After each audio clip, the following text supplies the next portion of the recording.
Remember who you are. Remember who you are.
Okay, so my name is Tracie, and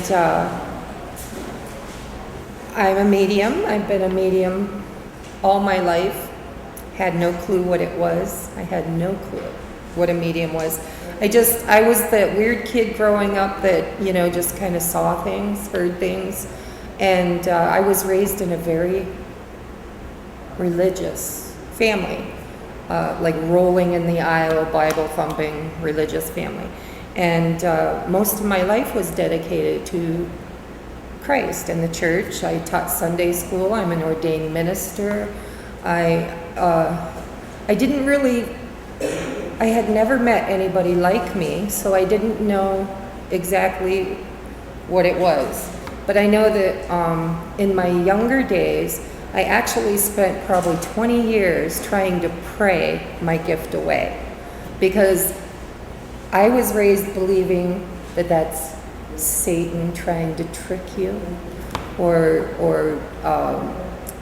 like demon communication, where they pretend to be your family members or your loved ones, but it's really demons. And so there was a lot of dogma growing up where I couldn't reconcile the gift that I had with the religion that I was raised with. So I really felt persecuted, and I would pray and pray and pray. And my granddad, when he passed away, would come to my room every night and sit at the foot of my bed and hum to me.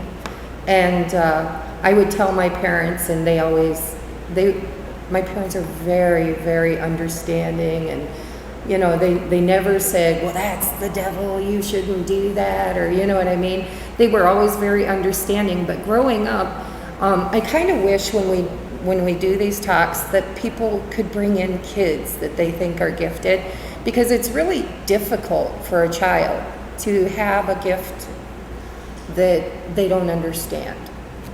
With me, a lot of people, when I went to Lilydale and I took some development classes, they teach you clairaudience, clairvoyance, the psychometry. There's all these different gifts that you can have, and some people have some of them, some people have all of them. And I never knew that I could talk to the dead. I always just thought they were there. They never really spoke to me. They'd come in, they'd sit, or they'd hum, or they'd, just watch or walk around. And nursing homes, I'll never forget my first job in a nursing home. I was like, I couldn't do it. I was there maybe 3 hours and I had to leave, because there are so many dead people that don't cross over because they think they're still alive. And they're still roaming the halls of these nursing homes.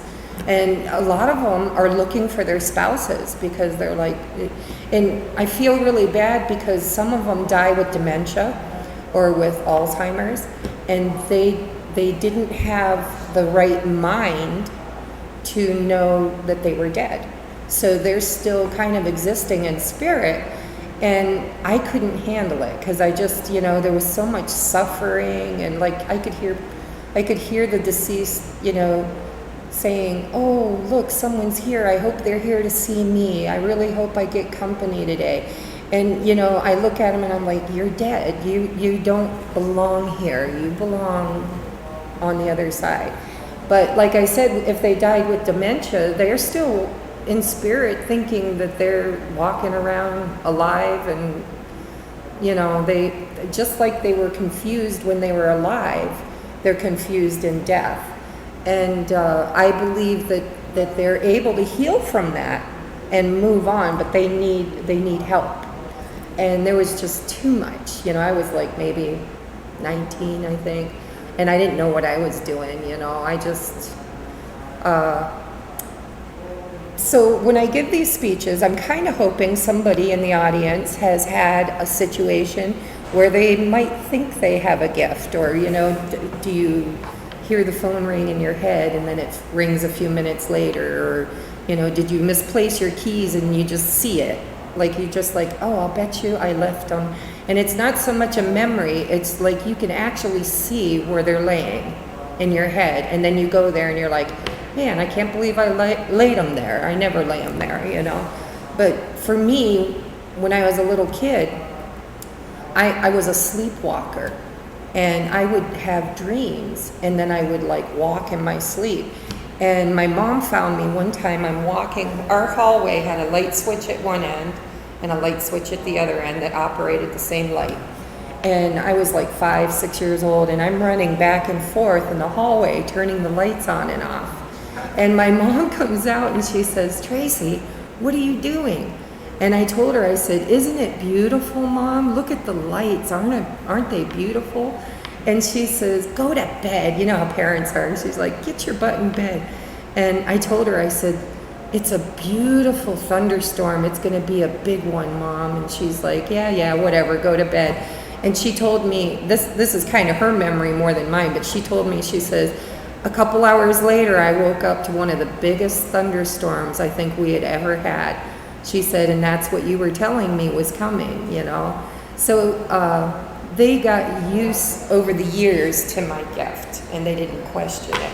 But I always thought I was being persecuted. I thought, you know, I'm religious. I don't believe in communicating with dead people. I don't believe in ghosts. And here I saw them, you know, and I kind of, as normal teenagers do, I ended up drinking and experimenting with marijuana and stuff because I thought something's got to make it go away. You know what I mean?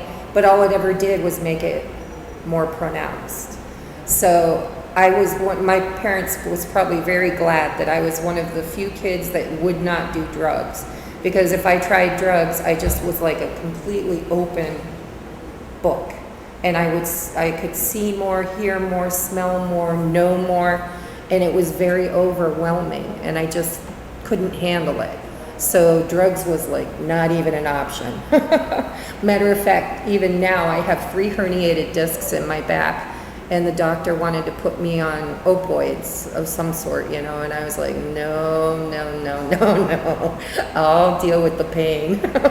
I'll go get some Reiki or, you know.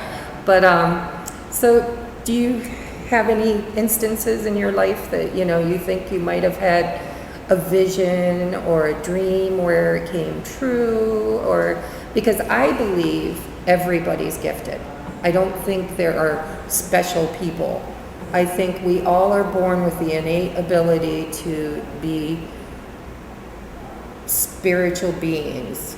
You know what I mean? We're not humans having a spiritual experience. We're actually spirits that are here having a human experience.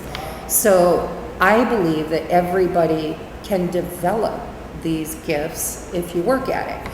And as proof positive, we adopted 4 kids, all boys. And my 6-year-old, I play a game with him. I get a deck of cards out, and I just probably take 10 or 12 off the top. And I'll hold a card up, and I tell him, you tell me if it's red or black. And, you know, he's looking at the back of it like this, so he can't see. And the idea is I don't want him to just guess. So I tell him, touch it, feel it. Does it feel warm? Does it feel cold? Do you see red? Do you see black? Do you, you know, what does it put you in mind of?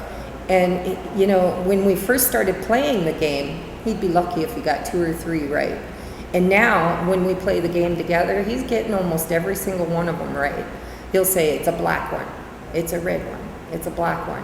And he's getting really good at it, because what he does is he tries to use his other senses, you know, and he'll put his hand on it, or he'll close his eyes, you know, and he tries to imagine what it is. And he's really getting good at it. And he's only 6 years old, and he doesn't know I'm playing psychic games with him. He just thinks I'm playing a card game with him, you know, the guessing game, you know. And my older child, who is 14, he'll be 15, and he's a monster. He's like 6'2" already. And he came home from school in 3rd grade, and his teacher actually was my neighbor's granddaughter. And her and I used to play together as kids. And she called me up and she says, Tracie, you know how you've always been kind of different? And I'm like, yeah. And she says, well, your son Taylor put something in his notebook that I think you should look at, you know. They were making a journal for reading assignment where they would have to, she would ask him a question and they would have to answer the question and draw a picture and try to use proper grammar and punctuation and whatnot. And she asked a lot of frivolous questions, like, you know, where's your favorite place to go on vacation? What kind of pizza do you like, or whatever. And but then occasionally she'd throw in a hard one, and she asked him what his biggest fear was. And he drew orbs with faces and said that his biggest fear were the dot people that come to talk to his mommy, me, and she sends them away. So they come and bother him and won't let him sleep at night. So inadvertently, I found out that not only am I gifted, but I adopted a child that has the gift. And it's cool because I know how he feels. You know, he tells me at school that the other kids laugh at him when he says he can see somebody, or, you know. And, you know, I told him, I said, well, if it bothers you, don't tell him. You know, you don't have to tell people what you see. I said, but just because they can't see it doesn't mean you don't see it. You know, you don't have to believe, just like it's hard for them to believe because they can't see it. I said, it's hard for you not to believe because you can. So, you know, I feel very blessed that God has decided to bless us with a child that, you know, could maybe learn something from me as far as how to control his gift, how to, you know the difference between, because for me growing up, it was hard for me to decide who was alive and who was dead.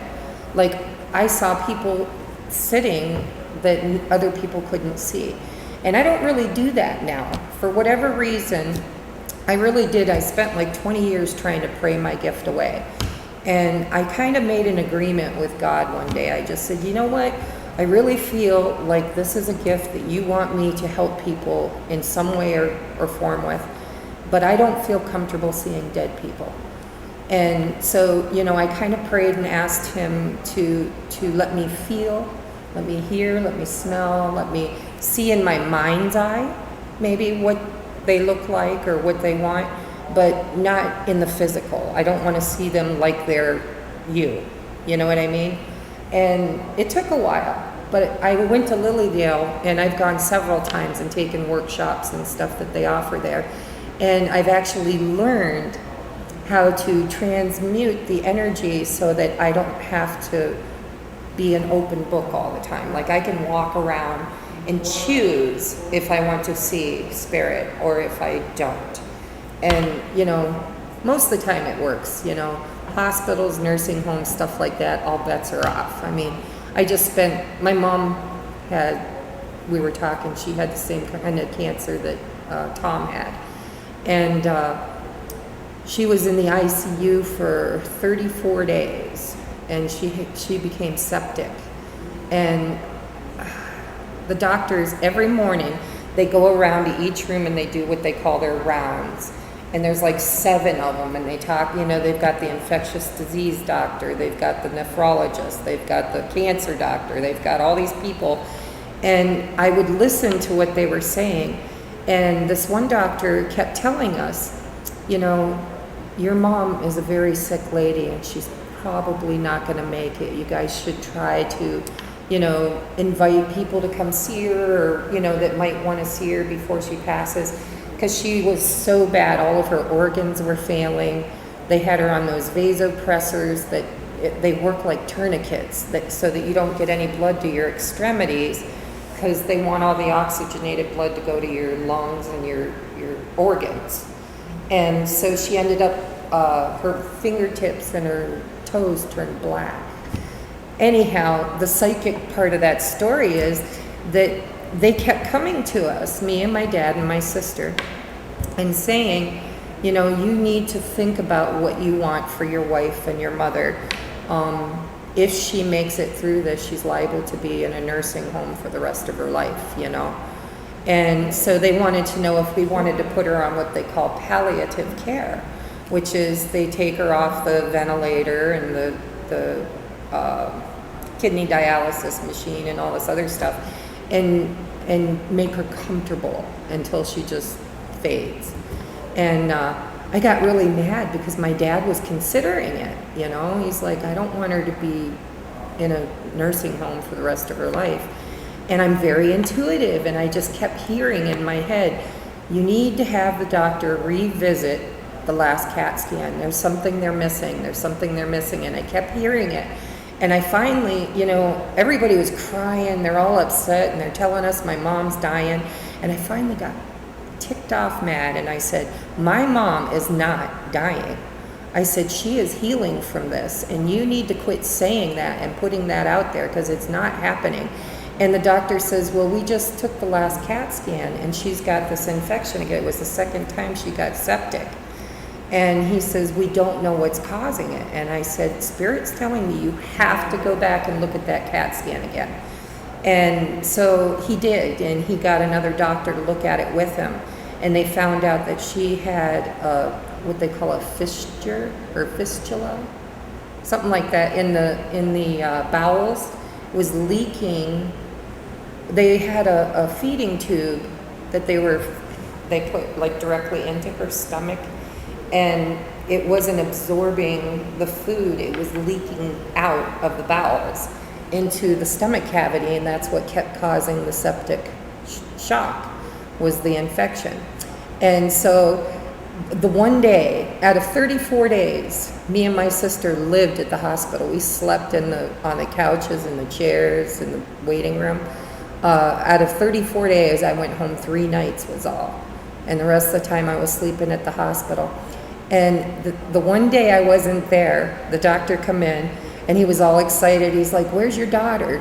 And my dad's like, well, she didn't come in today. She had to work, so she didn't come in.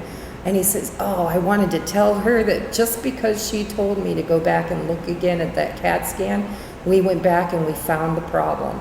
He says, and we're going to take her in for surgery today and close up that fistula and put a pump in to pump the infection out of her stomach. And he says, I just wanted to tell her that she was right. And my dad says, oh, Lord, don't tell her that.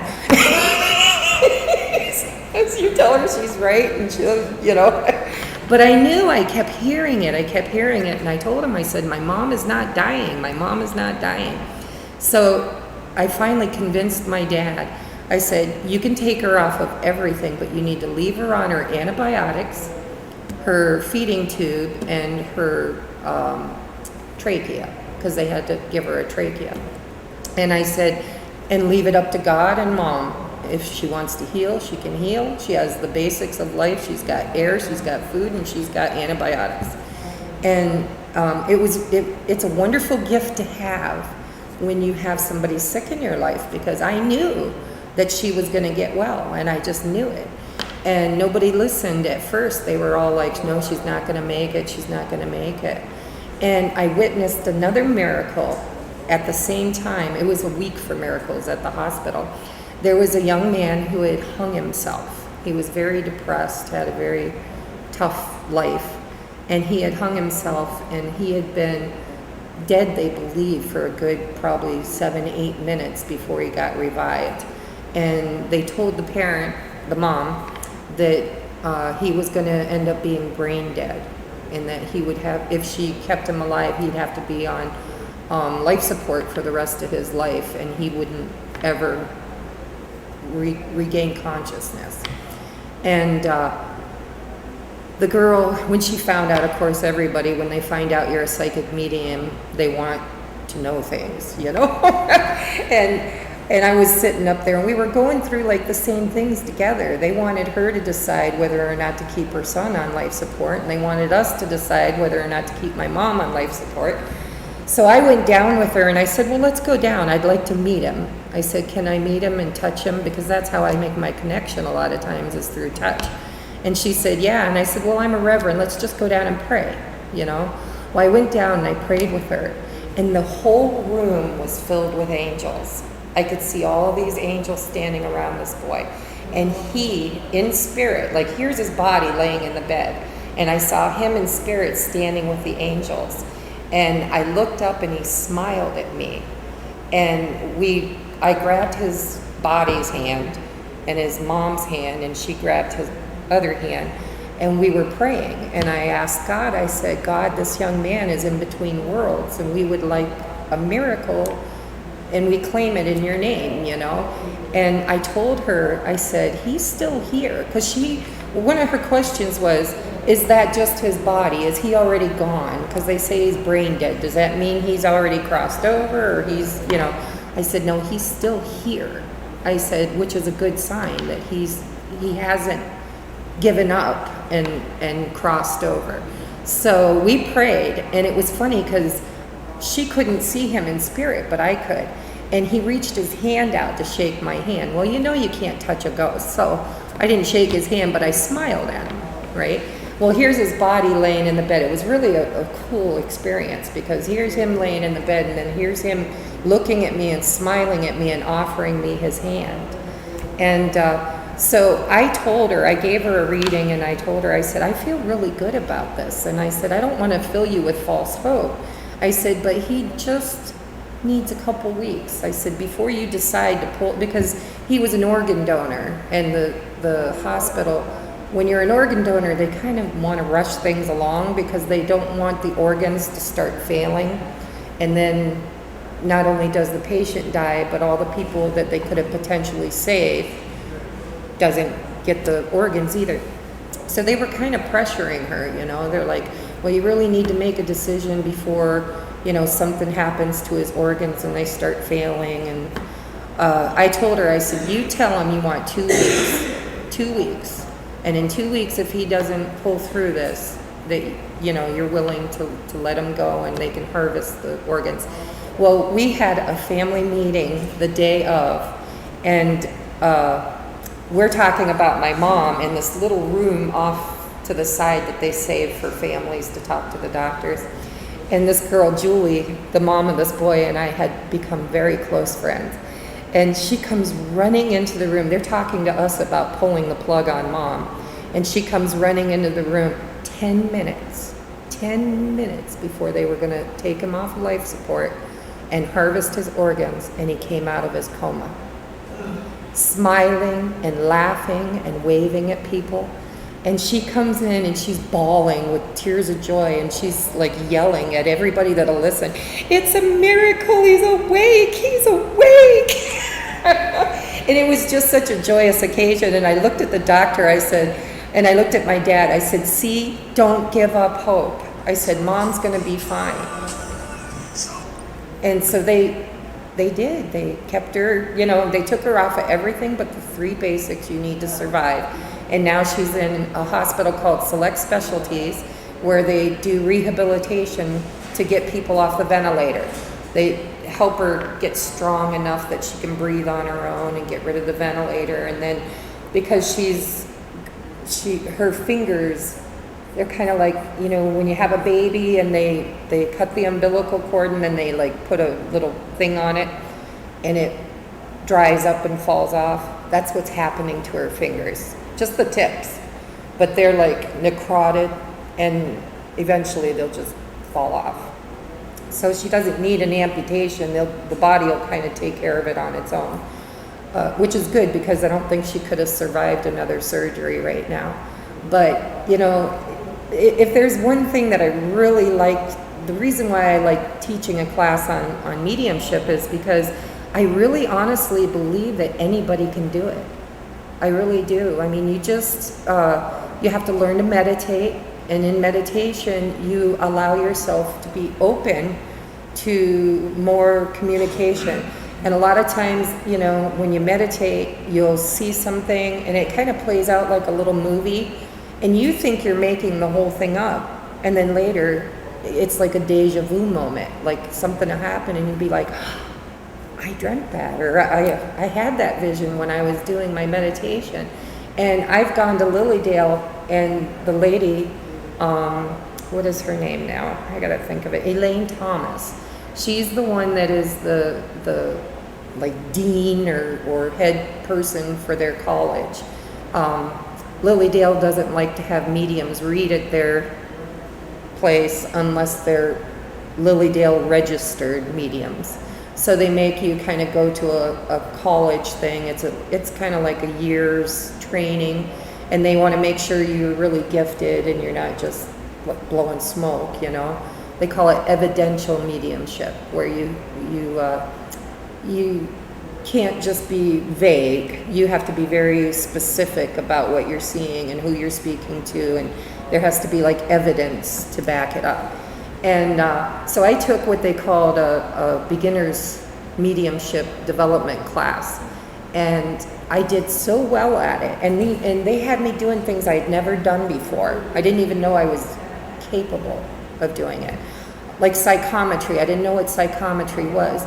Well, they had all the students bring in something with them that belonged to like a grandparent, or, you know, had a history to it of some sort. And you pass it around the room, and each person holds it, and then you're supposed to write down what impressions you get from holding it. And I did really good at that. Somebody brought in a nightgown, and it was her grandmother's nightgown, and I saw her grandmother wearing it as a little girl in front of a Christmas tree, and she had gotten a new bicycle. And I described the bicycle, and the girl pulled a picture out. And it was the only picture she had of her grandmother in that nightgown, and she was standing in front of a Christmas tree with a bicycle that she got for Christmas. So I learned that there's things I can do that I didn't know I could do. I had no clue that I could hold an item and kind of pick up energy and pictures and visualizations of what that item is or where it came from. And they also did what they called a walkabout, where you walk around kind of like in an S motion. So there's always a row coming and a row going at the same time.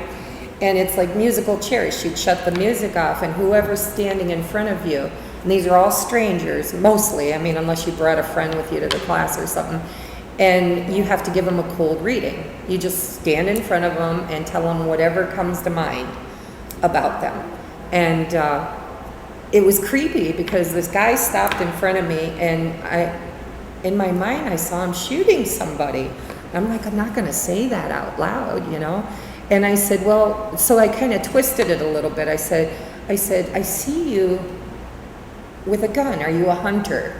You know, and I was thinking, no, I know he shot somebody, but I'm not going to say that, you know? And he told me he was a police officer and that he was on leave because he recently had shot somebody. And they, no matter whether it's justified or not, they always have to have like a investigation, no matter what, you know? And so that was really cool, but I was afraid to say to him, I saw you shoot a man, you know what I mean? So this Elaine Thomas sent me, I had to give them my address because I had purchased one of her CDs, and she ran out of them. She told me if I wrote down my address and everything that she would mail me the copy of her CD right away as soon as she got home to get one. And she mailed me her CD and a letter that said that they were offering me a full scholarship to go to the Lilydale, something of the Spirit. I can't remember the name of the school.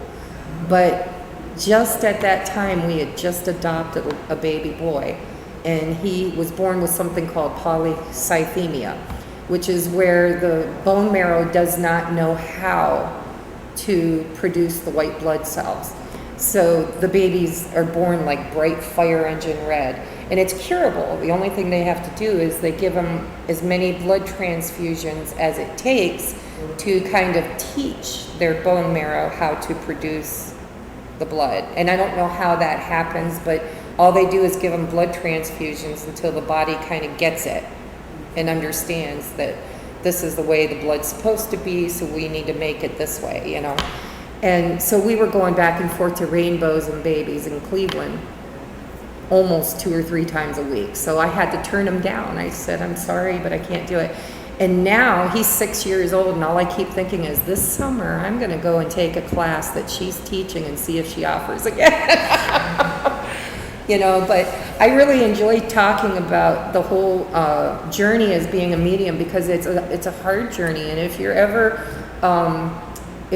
blessed enough to be around somebody's child that tells you they have an imaginary friend, or, you know, there's a little boy named Joey that plays in her room or whatever, you know, don't automatically doubt them. Because, yeah, some kids make things up, but usually it's very real. And I believe that we're all capable, you know. I was raised very religious, and I was kind of a Bible thumper, and I still very deeply believe in a lot of the lessons that I learned through church. And, you know, Jesus said, if you have but the faith of a mustard seed, you can move a mountain. And he also told Peter, I tell you, everything I can do, you can do too. You know, and I believe that we're all co-creators. You know what I mean? God made the world, but who made the cameras? Who made the buildings? Who made the cars? Who made the homes? You know what I mean? We are co-creators. And when you think about it, good, bad, or ugly, almost everything in your life you've created yourself. So even if you're like in a bad relationship, or you're, you know, ultimately everything's a choice. You know, every day you wake up in that bed with somebody that doesn't love you is a choice. You chose to stay. You know, so I tell people, you got to step into your power and realize that we are co-creators with God, and everything that we do is in or should be in harmony with the natural flow, ebb and flow of creation. And, you know, we have to be very careful about the things we say, the things we think, because, you know, thinking things is how you create it. And I honestly believe that if you had enough of those doctors and people telling you they're dying, eventually you start believing them, and then you open what I call creating space for that to manifest, because you believe it, and if you believe it, you create it. So, you know, you have to be careful when somebody tells you something. Trust your heart. Always bounce it off this. If it doesn't feel right here, it's probably not right here. And it's been a journey. I mean, I ended up being an alcoholic because when I drank, I didn't hear or see anything. It just completely shut down. But if I did drugs of any kind, I don't care if it was just, like I said, marijuana.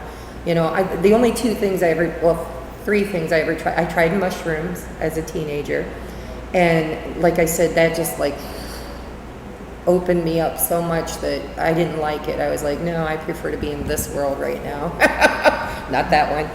And I was kind of grateful that I never liked drugs. Drugs just kind of, for me, made things too visible, you know. But alcohol, I've been dry for 24 years, but I still get tempted at times. Like when my mom was really sick, and I had my sister dying in one hospital, and my mom in ICU.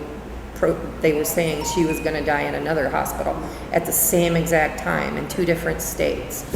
And it was very, very stressful. And all I kept thinking is, you know, there's some things I don't want to know. I knew my sister was dying. I knew there was no hope for her. And it bothered me because I just knew it, you know, and it was like, I knew there was nothing I could do. Where on my mom's side, I really felt empowered, like the prayer was working, and the Reiki I was giving her, and the openness of being able to communicate with the doctors. And the doctor was,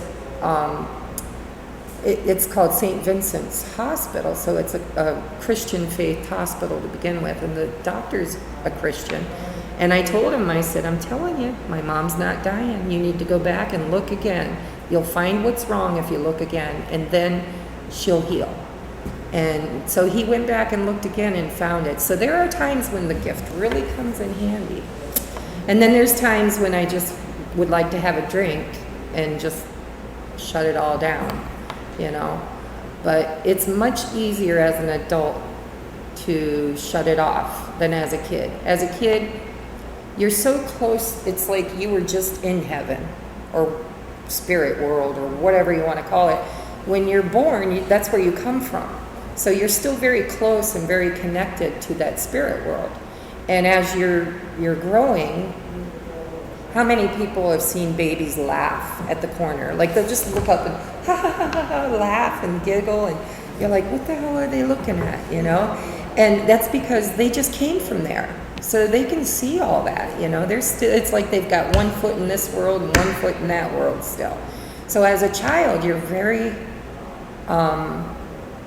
open because nobody's told you yet that you can't be, you know. And I would like to see people foster that in children so that they don't have to feel like they're constantly shut down, you know what I mean? It's like, I remember there was a man that used to, at my great-grandmother's house, my great-grandmother, she was Native American. And it was really kind of a beautiful love story, the way she came into our lives. She was like 102 when she died, and I was like maybe 10. And so she was alive way back in like the Wild West days, you know what I mean? And she was the Shaw woman of her tribe, and she was kidnapped by the white man and sold into slavery.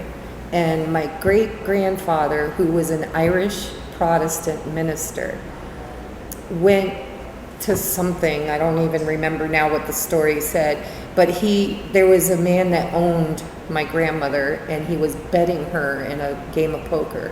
And my granddad had never played poker, and he sat down and played and won her. And he gave her her freedom. They fell in love and got married. So it was a very beautiful story. But she was, I think, where I kind of inherited this from. Because I remember being a really, really small child, and she was sick a lot in bed. And I would sit next to her, and I would put my hands on her, and I would just sit there, and I don't know what I thought I was doing. But as a kid, I really believed I was healing her, you know, by just putting my hands on her.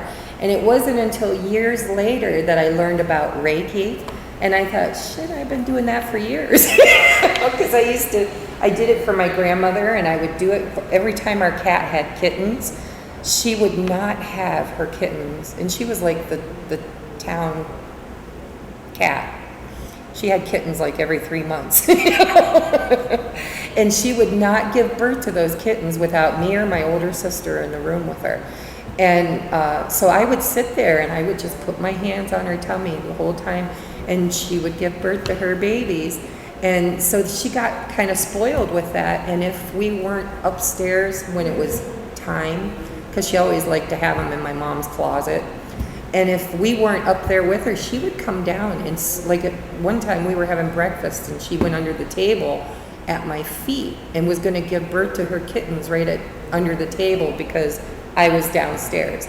So I picked her up and carried her upstairs, and it was just something her and I shared together. You know, it was always me and her, or my sister and her, and she would have her kittens with us there. And you know, so it's a really, I think most kids, I like to believe that everybody is gifted. It might be different, you know. For you, it might just be an empath. Maybe you know when somebody's hurting. You know, maybe you can walk into a room and you just can feel the energy and know right before I walked in somebody was fighting. You know, haven't you ever heard people say, man, the room was so thick you could cut it with a knife?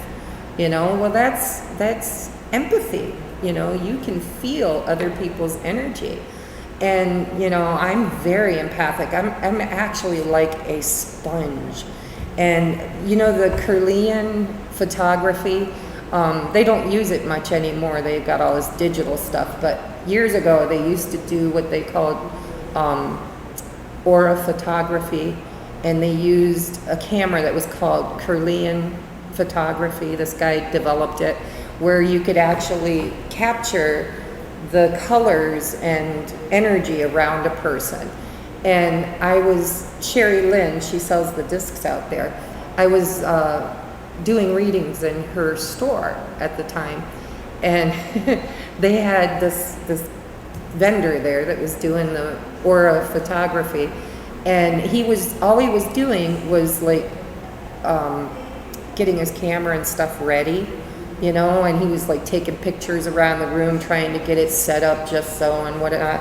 And he came and told me, he says, "You've got to see something." And I said, "What?" He says, "I was trying to get my camera set up, and I kind of went around the room to get it tweaked."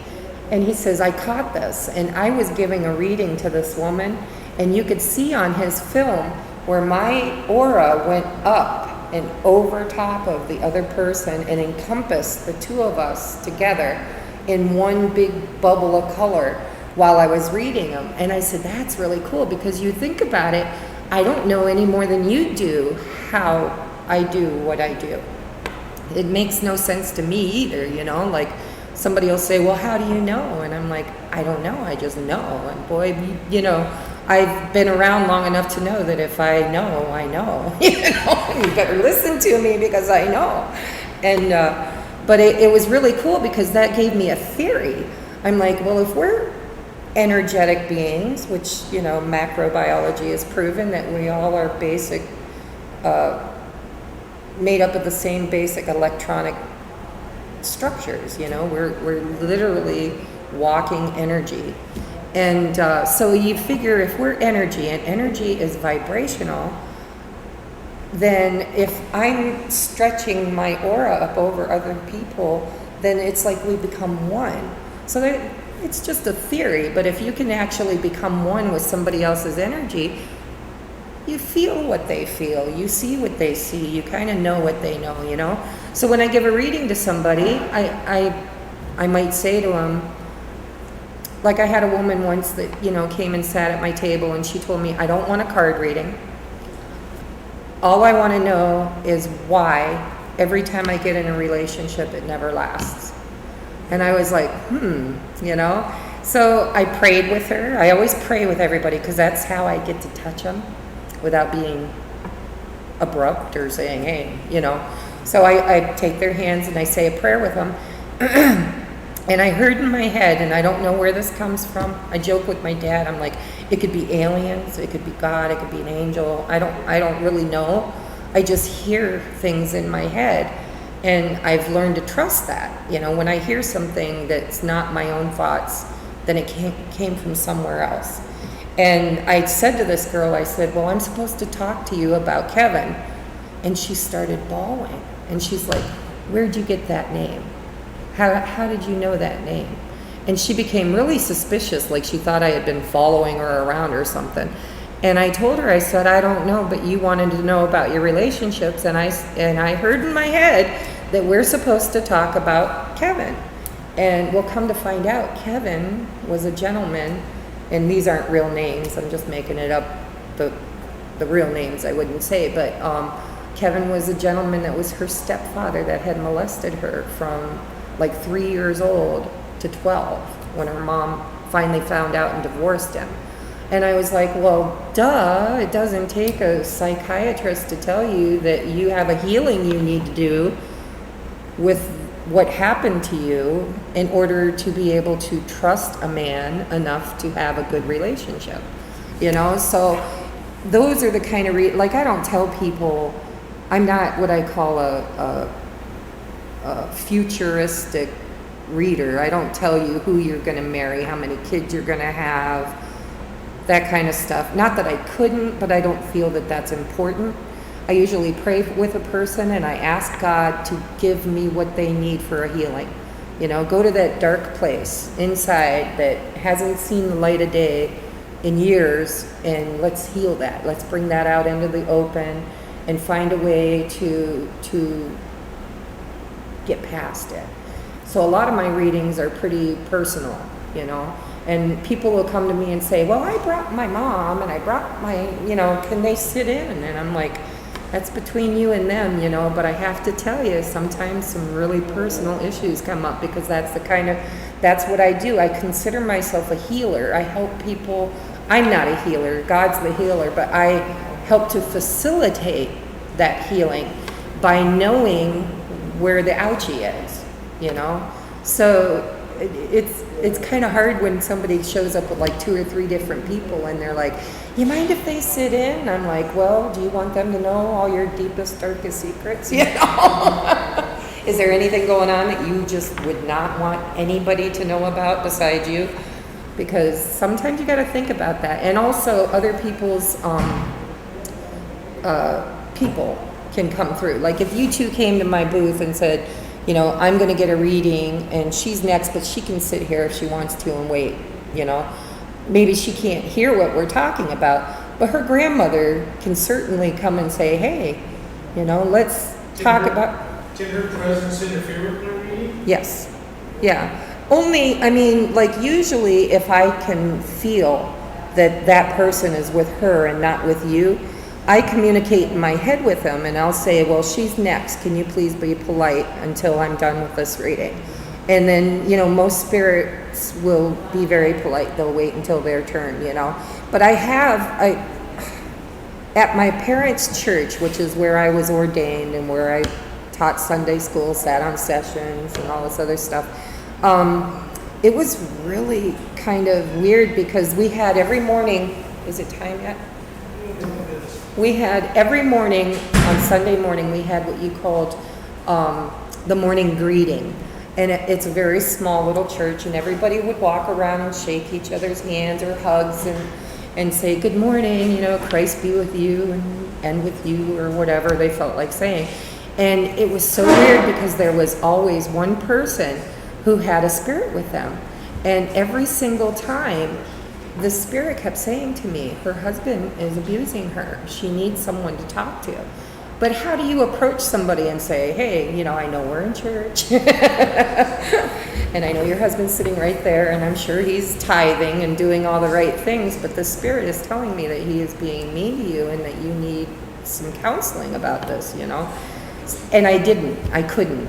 I usually try to wait until somebody approaches me and asks me, or sometimes I'll say to him, I'm a medium, and I believe I've received a message for you. If you are interested, come see me after or whatever, but it's weird. It really is. But I think that kids, I really would love somehow, maybe someday God will open a little window where I can actually teach children who have a gift how to play games and do things to hone it and to learn how to be open when they want to be open and how to close down when they want to close down.